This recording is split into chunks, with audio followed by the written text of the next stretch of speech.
¿Y si te dijera que un país puede crear cientos de miles de millones de dólares en cuestión de horas, sin imprimir un solo billete, sin pedir préstamos y sin subir impuestos? No es ciencia ficción, es una estrategia real, con precedentes históricos, que hoy vuelve a estar sobre la mesa. Revalorizar las reservas oficiales de oro. Estados Unidos, con el mayor stock de oro del mundo, podría decidir mañana mismo multiplicar por casi 80 el valor contable de sus lingotes y desatar un terremoto económico y político sin precedentes.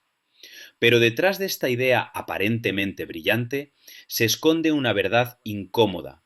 La historia demuestra que esta jugada, aunque suene a golpe maestro, casi nunca resuelve los problemas de fondo, y a veces incluso los agrava. Para entender de qué estamos hablando, imaginemos la bóveda de Fort Knox, con sus 261,5 millones de onzas Troy de oro guardadas como símbolo del poder económico estadounidense. Legalmente, ese oro está valorado a 42,22 dólares por onza, una cifra congelada desde hace décadas, muy por debajo del precio real de mercado, que hoy ronda los 3.300 dólares. Si mañana el gobierno decidiera actualizar ese valor contable a precios actuales, el efecto contable sería como un chorro de riqueza recién creada, una revalorización de más de 800.000 millones de dólares, dinero nuevo que podría destinarse a pagar deudas, financiar proyectos o tapar déficits sin necesidad de aumentar la deuda bruta. Suena tentador, demasiado tentador. Este concepto no es exclusivo de Estados Unidos. De hecho, en las últimas décadas solo 5 países lo han puesto en práctica: Alemania, Italia, Líbano, Curazao y San Martín, y Sudáfrica. Algunos lo hicieron para cubrir pérdidas de sus bancos centrales, otros para reducir deuda pública en momentos de crisis fiscal extrema. Los resultados, según el estudio del economista de la Reserva Federal Colin Weiss, fueron dispares. Los países que más lo necesitaban obtuvieron el menor impacto sostenido, mientras que los que menos lo necesitaban lograron un uso más prudente y ordenado de los fondos. El mecanismo es aparentemente sencillo, pero con ramificaciones complejas. Hay bancos centrales que registran sus reservas de oro al valor histórico de compra y otros que lo hacen al precio de mercado. Cuando un país valora su oro a precio histórico, puede revaluarlo a precio de mercado y generar una ganancia contable. Esa ganancia se traslada a una cuenta de revalorización en el pasivo del Banco Central. Desde ahí, el dinero puede transferirse al gobierno para que lo utilice según sus necesidades. Pero hay una trampa. Esa ganancia es, en esencia, contable y no implica que el oro haya sido vendido. El metal sigue ahí, pero la cuenta... Veamos los casos reales. El primero, Curazao y San Martín, pequeños territorios con una economía muy abierta y dependiente del turismo. En 2021 y 2022 revalorizaron alrededor del 8% de sus reservas de oro, lo que representaba apenas un 0,6% de su PIB. Usaron el dinero para compensar pérdidas por menores ingresos de inversiones y para equilibrar sus cuentas. Fue una operación modesta, casi quirúrgica, que no cambió de forma estructural la economía, pero que evitó números rojos inmediatos. El segundo caso, Italia, ocurrió en 2002. El Banco de Italia transfirió 13.000 millones de euros de sus cuentas de revalorización, aproximadamente la mitad de su valor en ese momento, para cubrir pérdidas derivadas de un bono específico. Esa cantidad representaba alrededor del 1% del PIB italiano. El objetivo se cumplió. El banco cerró el año con un pequeño beneficio en lugar de pérdidas, pero fue un uso puntual, que no tuvo efectos duraderos en la capacidad fiscal del país. El tercer caso es más reciente y mucho más ambicioso. Sudáfrica, en 2024. El Tesoro Nacional y el Banco de la Reserva acordaron usar 150.000 millones de rands de las ganancias de valoración de oro y divisas, aproximadamente el 30% del total disponible, para reducir el endeudamiento y contener el aumento de los costes por intereses. El plan se extendería hasta 2027 y equivale a un 2% del PIB sudafricano. Aunque todavía es pronto para medir el impacto real, los analistas advierten que el problema fiscal de Sudáfrica es mucho más profundo y estructural, por lo que esta medida, por sí sola, difícilmente cambiará la tendencia. El cuarto caso, Líbano, es quizás el más dramático. En 2002, el Banco Central transfirió 1.800 millones de dólares de ganancias de revalorización para retirar bonos del Tesoro. Eso equivalía al 11% del PIB libanés, la mayor proporción entre los casos estudiados. Sin embargo, la deuda del país siguió creciendo sin control. El problema era de tal magnitud que en 1997 el pago de intereses ya consumía el 91% de los ingresos fiscales. El ejemplo libanés es una advertencia clara. La revaluación del oro puede ser un parche temporal, pero no una cura para una crisis estructural. Finalmente, Alemania, en 1997, se encontraba ante el reto de cumplir con los criterios de déficit del Tratado de Maastricht antes de la creación del euro. El canciller Helmut Kohl y el ministro Theo Weigel propusieron revalorizar las reservas de oro y divisas del Bundesbank y usar 20.000 millones de marcos alemanes de las ganancias para reducir el déficit. La operación equivalía al 0,5% del PIB. Tras un debate político intenso, se llegó a un compromiso.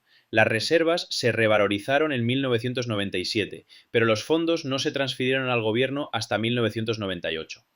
Paradójicamente, el déficit de 1997 cumplió los criterios de Maastricht incluso sin la ayuda de esa transferencia. Estos 5 casos nos dejan varias lecciones. La primera, la revaluación del oro es por naturaleza un estímulo puntual, no recurrente. No crea riqueza nueva en sentido económico, solo la reconoce contablemente. La segunda, su impacto real depende de la magnitud de las reservas, del precio del oro y de la situación fiscal del país. Y la tercera, mal gestionada, puede crear una falsa sensación de alivio que retrase reformas necesarias. Ahora imaginemos el escenario geopolítico si Estados Unidos decidiera aplicar esta medida. Con un potencial de recaudación equivalente al 3% de su PIB, podría reducir parte de su deuda o financiar proyectos estratégicos sin tocar impuestos. El efecto en los mercados sería inmediato. El mensaje al mundo sería que el oro, más que nunca, es un activo estratégico en el que incluso las mayores potencias confían para reforzar sus finanzas. El precio del oro podría dispararse en el corto plazo por el efecto psicológico y por las expectativas de que otros países sigan el mismo camino. Y aquí es donde entran China y Rusia. China, con más de 2.000 toneladas de oro en reservas oficiales y probablemente mucho más en reservas no declaradas, podría usar una revaluación para fortalecer su moneda en un momento de tensión con Occidente. Rusia, con más de 2.300 toneladas, podría presentar la revaluación como un acto de soberanía financiera frente a sanciones internacionales. Si las tres potencias lo hicieran en un lapso corto, el mercado del oro viviría una sacudida histórica, aumentos de precios sin precedentes, volatilidad extrema y un replanteamiento de la arquitectura financiera global. Pero también habría riesgos. Una subida demasiado rápida del precio del oro podría desestabilizar sectores dependientes de este metal, desde la joyería hasta la electrónica. Además, si los gobiernos gastan las ganancias de revaluación sin resolver problemas estructurales, la medida podría convertirse en un simple respiro antes de una crisis mayor. El oro, por sí solo, no sustituye a una política fiscal sólida. En última instancia, revalorizar el oro es como vender parte del techo de tu casa para pagar facturas. Alivia en el momento, pero no aumenta tus ingresos futuros ni refuerza la estructura. Es un recurso finito que, una vez usado, no puede repetirse sin una nueva subida de precios.